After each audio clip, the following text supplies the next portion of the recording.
Panginoon. At sumainyo rin. Ang pagbasa ng mabuting balita ng Panginoon ayon kay San Lucas. Papuri sa iyo, Panginoon. Noong panahong iyon, si Maria ay nagmamadaling nagpunta sa isang bayan sa kaburulan ng Judea. At pagdating sa bahay ni Zacarias, binati ni Maria si Isabel. Nang marinig ni Isabel ang pagbati ni Maria, naggagalaw ang sanggol sa kanyang sinapupunan. Napuspos ng Espiritu Santo si Isabel at buong galak kanyang sinabi, "Pinagpala ka sa mga babae at pinagpala rin naman ang dinadala mo sa iyong sinapupunan. Sino ako upang dalawin ang ina ng aking Panginoon? Sapagkat pagkarinig ko ng iyong pagbati, naggagalaw sa tuwa ang sanggol sa aking sinapupunan. Pinagpala ka, sapagkat nanalik kang matutupad ang ipinasabi sa iyo ng Panginoon." At sinabi ni Maria, "Ang puso ko ay nagpupuri sa Panginoon at nagagalak ang aking espiritu dahil sa Diyos na aking tagapagligtas, sapagkat nilingap niya ang kanyang abang alipin. At mula ngayon, ako'y tatawaging pinagpala ng lahat ng saling lahi dahil sa mga dakilang bagay na ginawa sa akin ng makapangyarihan. Banal ang kanyang pangalan. Kinahahabagan niya ang mga may takot sa kanya. Sa lahat ng salit-saling lahi, ipinakita niyang lakas ng kanyang mga bisig.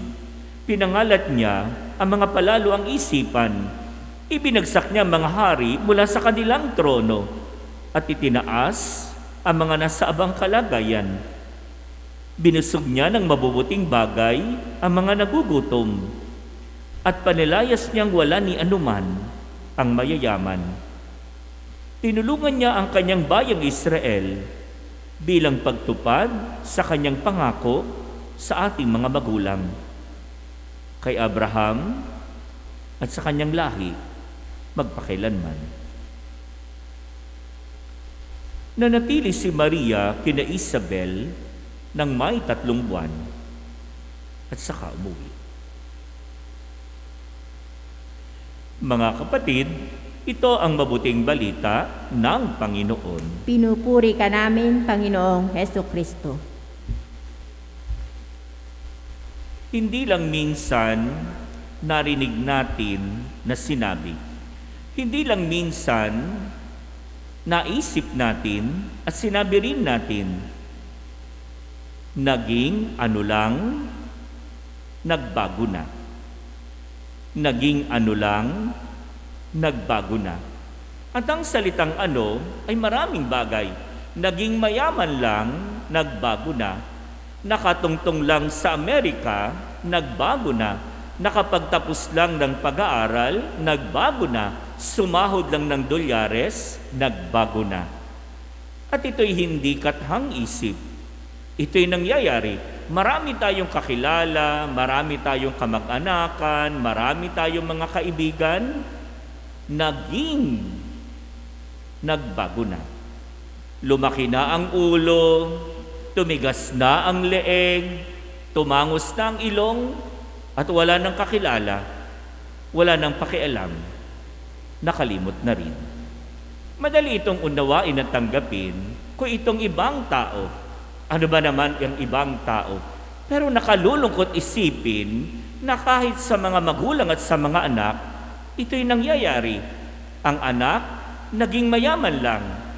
Ang anak, nakapag-abroad lang. Ang anak, nagtagumpay lang. At nagbago na. Nagbago na, nakalimutan ng mga magulang. Nagbago na at nakalimutan at napabayaan ang kanilang mga magulang. Nakalulungkot isipin na ang mga magulang walang pinangarap kundi ang tagumpay ng kanilang mga anak. Wala silang ipinagdasal, wala silang pinagsikapan, kundi ang kanilang mga anak magtagumpay, makamit ang rurok ng tagumpay, umangat at umunlad. At ngayong ang mga anak umangat at umunlad, papaano ng mga magulang?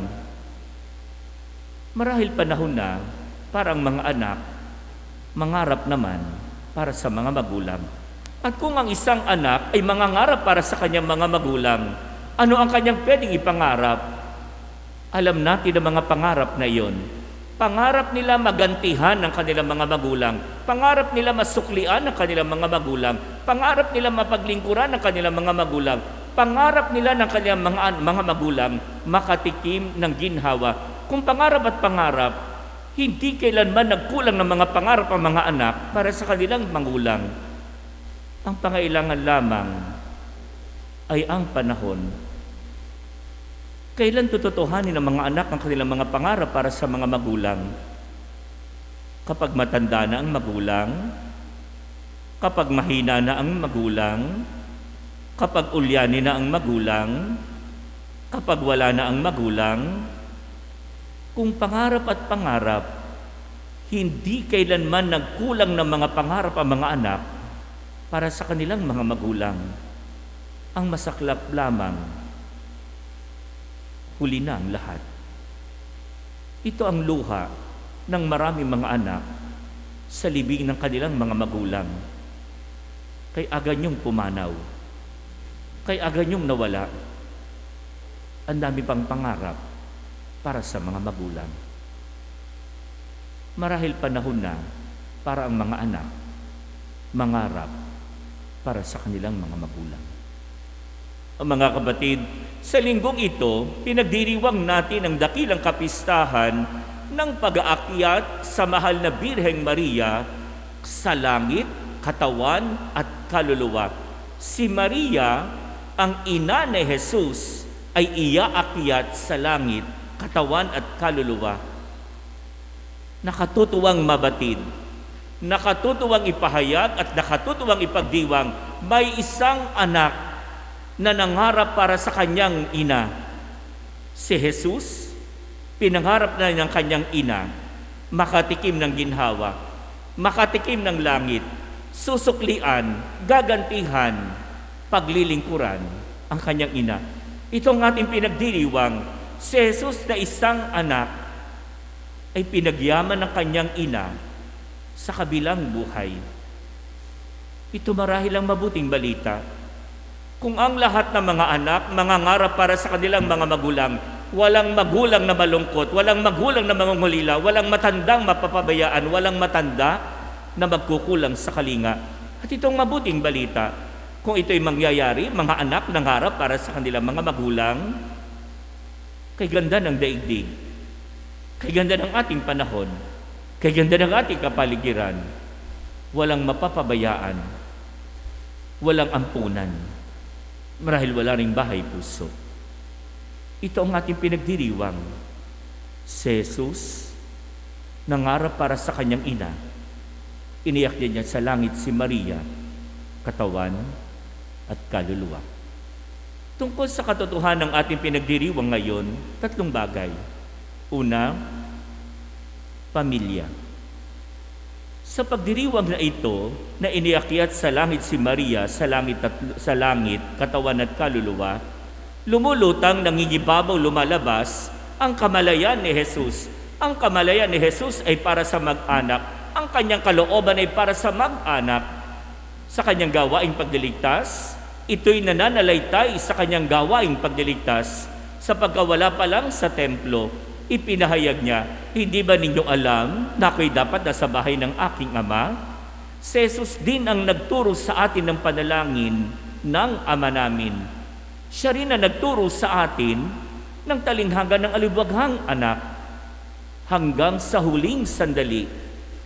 Nakabayubay sa krus, sabi ni Jesus, Ama, sa iyong mga kamay, inihahabilin ko ang aking kaluluwa. Ito ang unang katotohanan. Sa diwa ng Panginoon, mahalaga ang pamilya. Pinagyaman niya ang pamilya, dinakila niya ang pinamilya, niyakap niya ang pamilya. At itong ibig sabihin na si Maria iniakyat sa langit. Bilang mapilya, walang iwanan, walang talikuran, walang pabayaan. Pamilya. At tayo ay pamilya. At tayo ay mag-anak. At ito ang ating pinagdiriwang bilang isang mag-anak. Katulad ni Maria, tayo rin ay aakyat sa langit. Tayo rin makararating sa langit. Sapagkat ito ang tinuturo ni Jesus. Ito ang kamalayan ni Jesus. Itong kalooban ni Jesus. Mag-anak.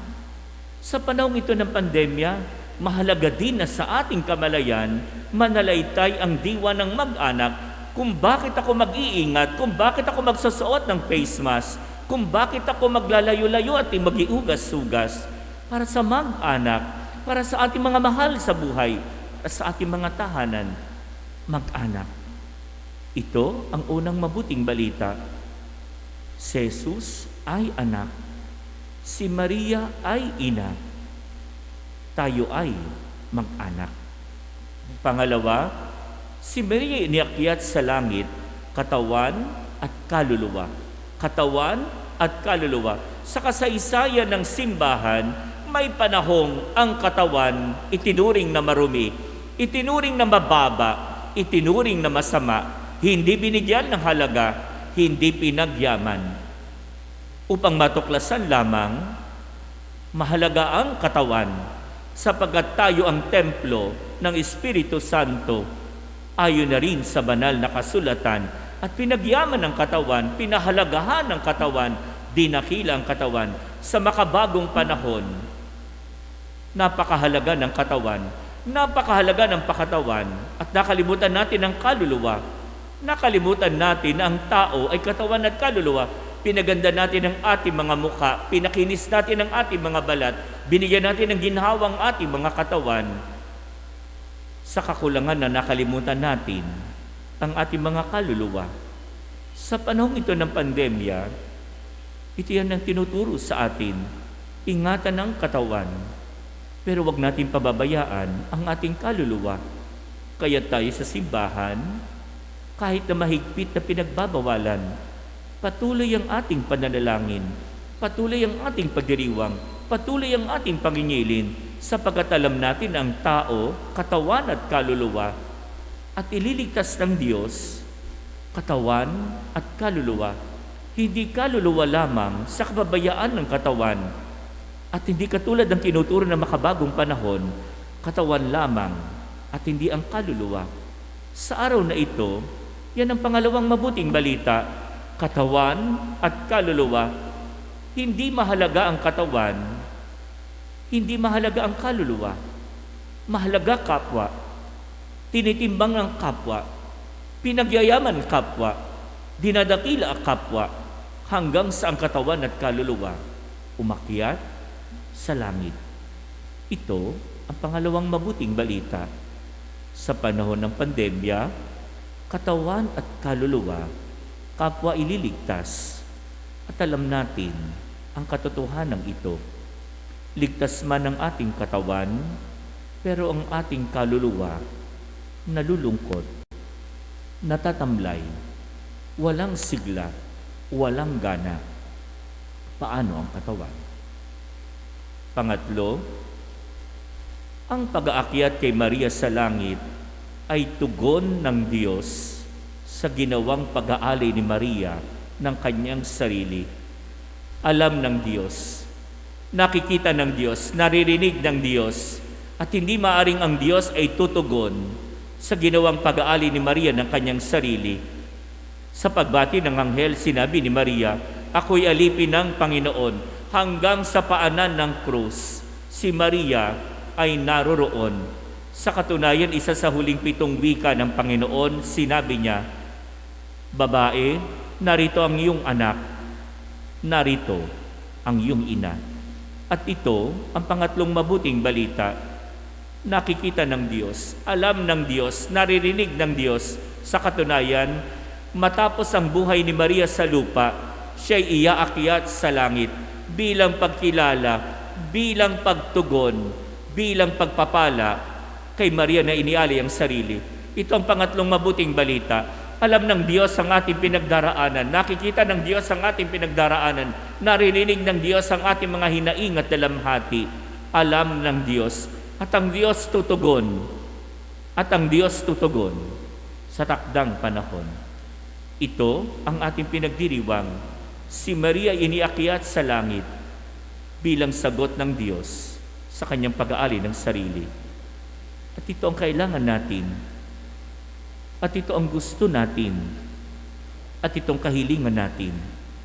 Na sa tindi ng ating pinagdaraanan ngayon, makita tayo ng Diyos at tulungan. Marinig tayo ng Diyos at sagutin. Matunghayan tayo ng Diyos at iligtas. Sa misang ito yan ang ating panalangin. Sana ang pag-aakyat ni Maria sa langit ay magbigay sa atin ng tapang na magpatuloy. Magbigay sa atin ng tatag na hindi matitinag anuman ang panganib at pangamba ng pandemya. Nawa, ang pag-aakyat kay Maria sa langit ay maging pag-aakyat ng ating diwa, ng ating kamalayan, ng ating kalooban, na ang lahat ng ito sa kamay ng Diyos, malalampasan, mapagtatagumpayan sa kanyang pagpapala. Sa misang ito, yan ang ating panalangin. Mariyang iniakyat sa langit. Ipanalangin kami.